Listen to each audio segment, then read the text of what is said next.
Hello everyone and welcome back to Don't Be Bored. Thank you very much for joining me once again as I go through my top 100 games. Today we're going from number 90 through to 81, so let's jump into it and talk about 10 fantastic games.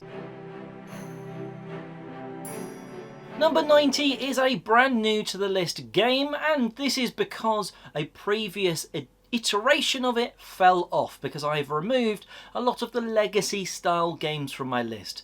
Now, My City was quite high up previously, but I've actually put My City the roll and build on the list this time. Why? It's still kind of a legacy game, but you've actually got a load of pads in this you can replay multiple times. So even though we've played through the game, we could, with the same box, go and carry on. And that's why it's taken the spot of My City, which was a fantastic experience, but we've played it through. We'd have to buy it again to go and play it through. So legacy games I've tried to throw off a little bit from this list because I can't play them again, and it's how I want to play these games sort of thing.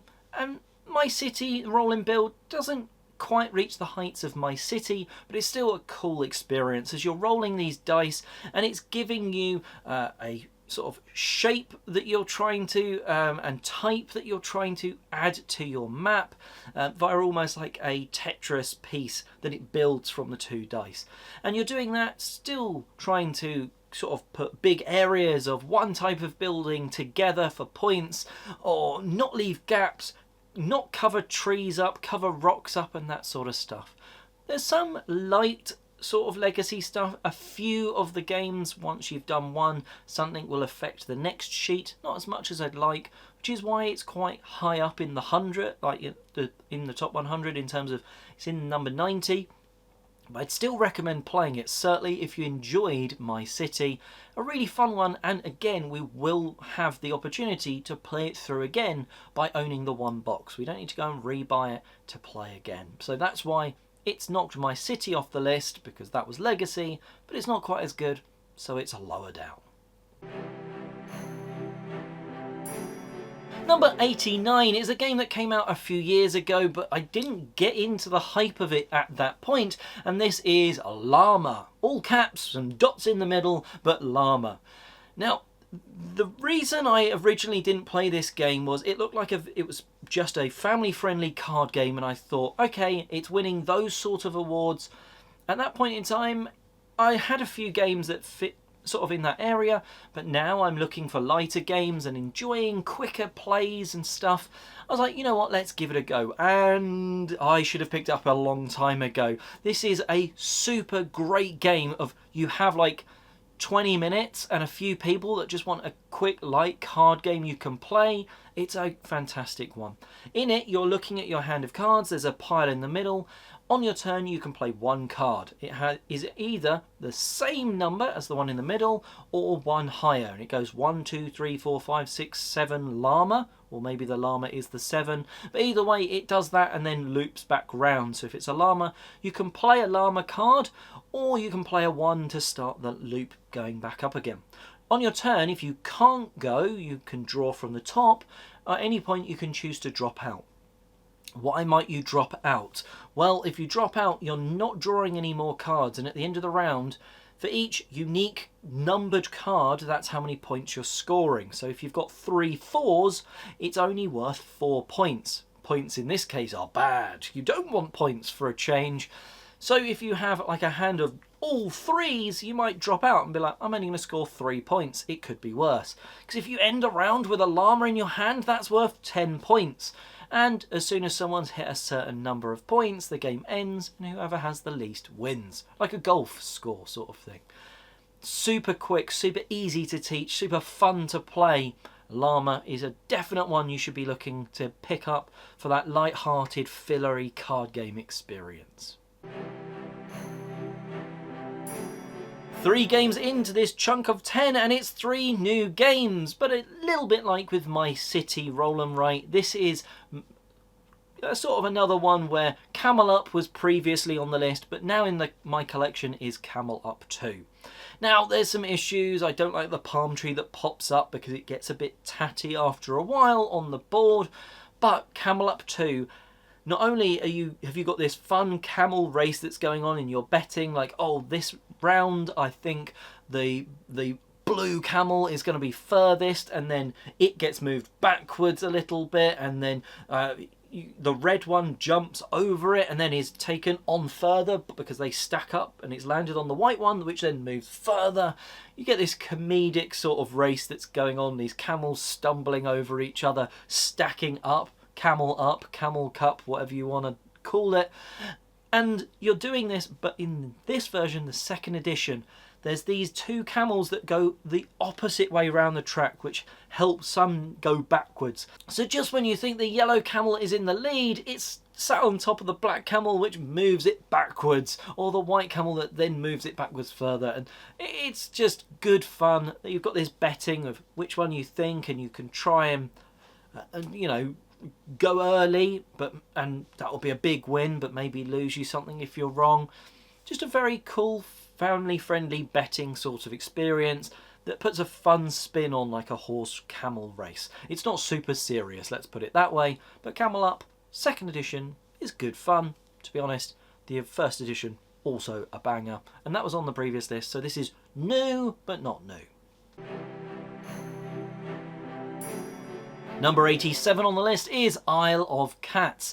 This has a family mode, which I've never played, and then a bigger mode where you are drafting cards and tile laying. Two things that I particularly like. I like drafting and tile laying. Combining the two, it's not as perfect a system as I thought it could be, but it's still two elements I really enjoy.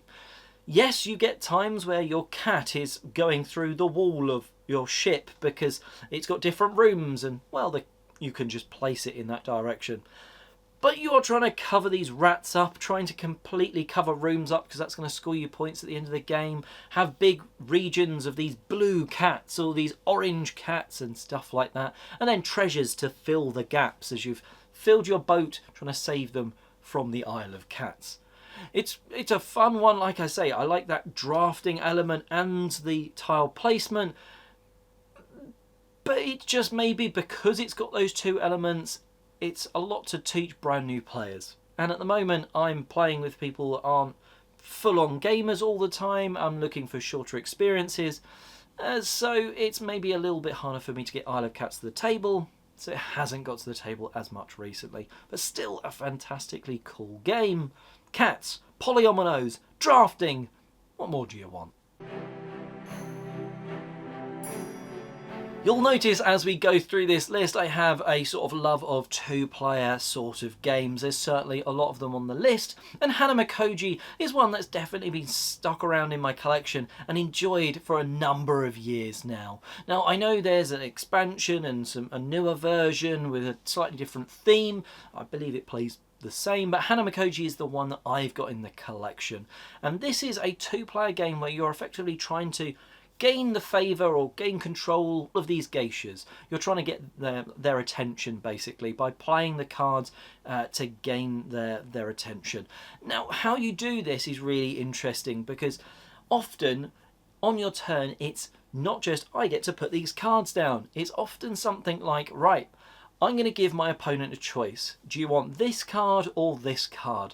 They get to pick, and you get to keep whatever is left. Or different trades and options like that you're giving to your opponent. So you're often going, I think they'll want to take that one because they've already got some of the pink cards to go on that geisha. So they'll probably want that. So maybe if I could put some cards that I want on the other side of this option, A or B, they'll go for that and I'll get what I want. And different things like that. And this short two-player card game, it's got some really interesting choices to it of when you play your different types of options.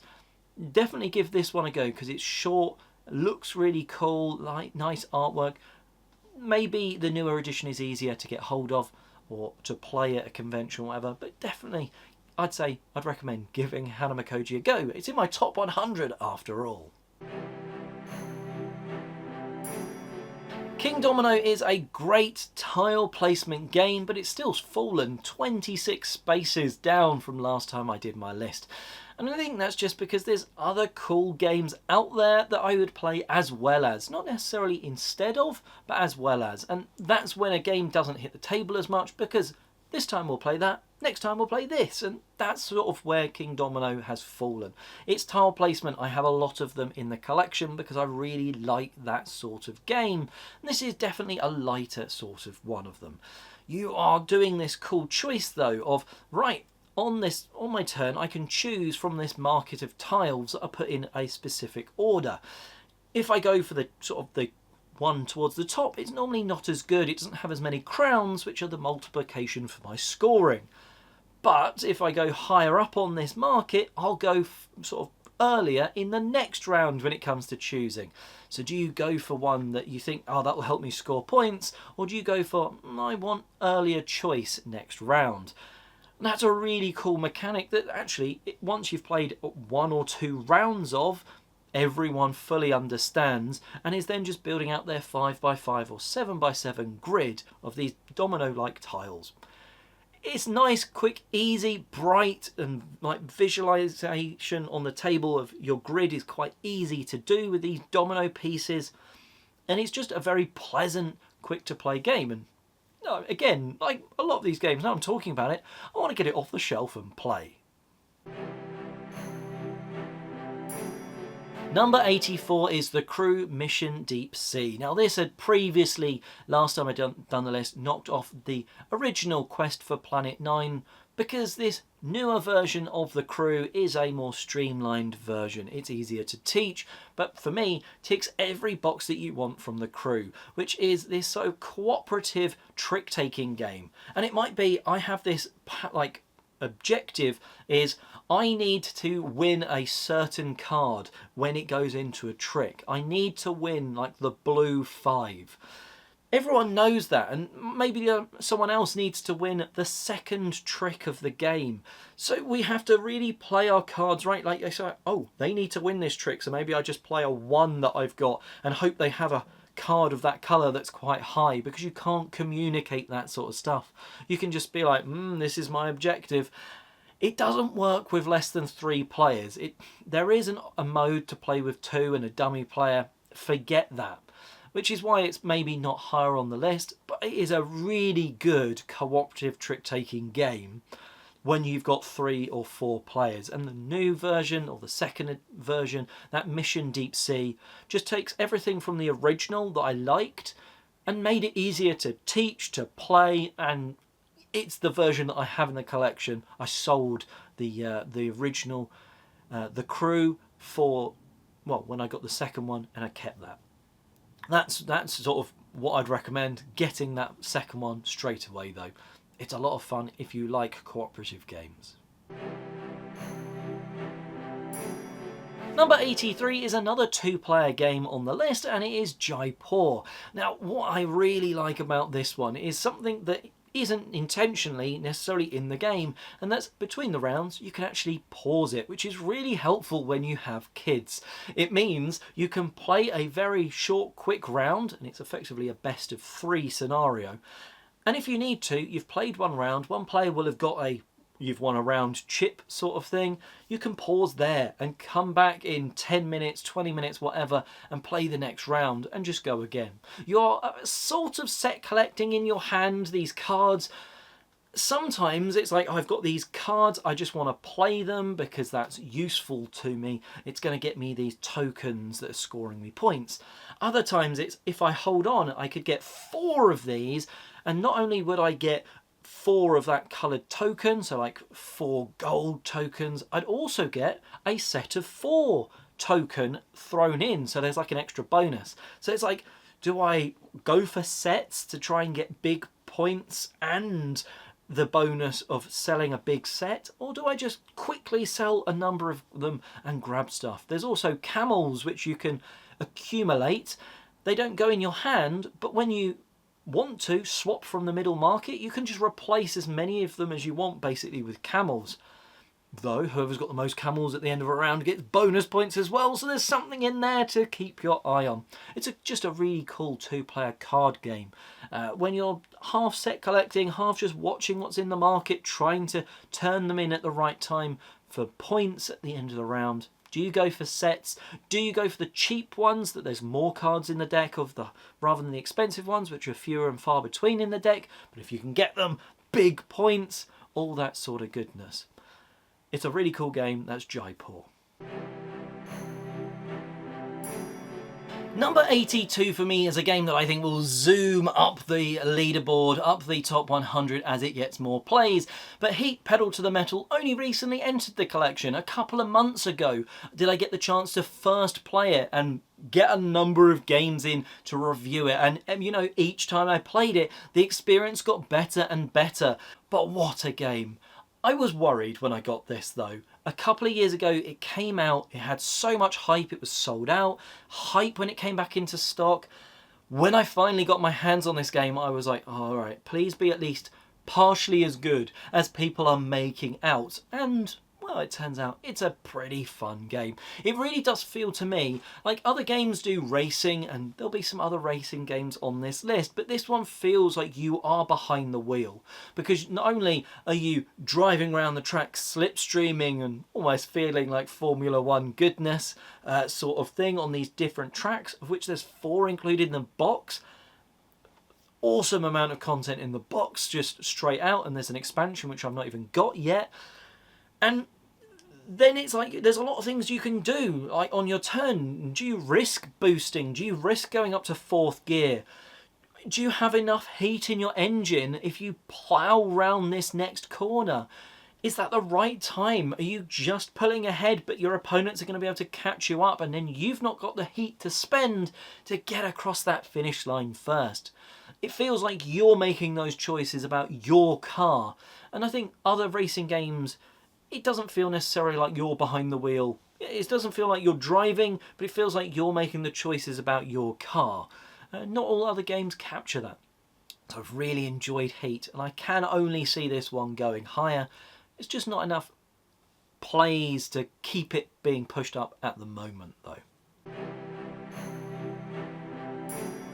And the last one on this part of the list, number 81, is Takenoko. If you're looking for a game with tile placement, cute pandas that are eating colourful bamboo, well, you pretty much found the only game for you. Although there is Tekeno Colour now, I suppose, as well. But I really like the sort of the light-hearted, very easy to play Takenoko. You are rolling a dice, triggering a weather thing. That's probably going to give you a bonus. Maybe an extra bit of water. And you're putting these water down the edges of these tiles so you can get the water near the tiles you want. Not necessarily your tiles, but the tiles you want. Because for this objective card, I need pink terrain or pink bamboo in a certain pattern or grown to a certain height. Or I need the panda to eat certain colours of bamboo for this objective. And it's just very easy and light-hearted. It's one of those gateway games that I don't think will leave the collection, because I enjoy playing it. Despite having all of these other games, I still enjoy the simplicity and the ease of it. Yes, you can get super lucky with those objectives, but it's a gateway sort of game. You get it out when you want to teach brand new players something, or you just want a light experience and have a bit of fun. It's got pandas, bamboo, tile placement, goodness. That's Takenoko to round out this batch of 10. Let me know in the comment section below, though, from these 10, which one are you most impressed that it's made my list? Or shouldn't be on the list, it's an awful game. I don't care, let me know in the comment section below what you think. And, well, keep tuned in to Don't Be Bored, subscribe, because every 3 days I'll be releasing the next 10. So come back for that to see what's better than these 10 games in the next batch in a few days' time. And until then, have a fantastic day gaming.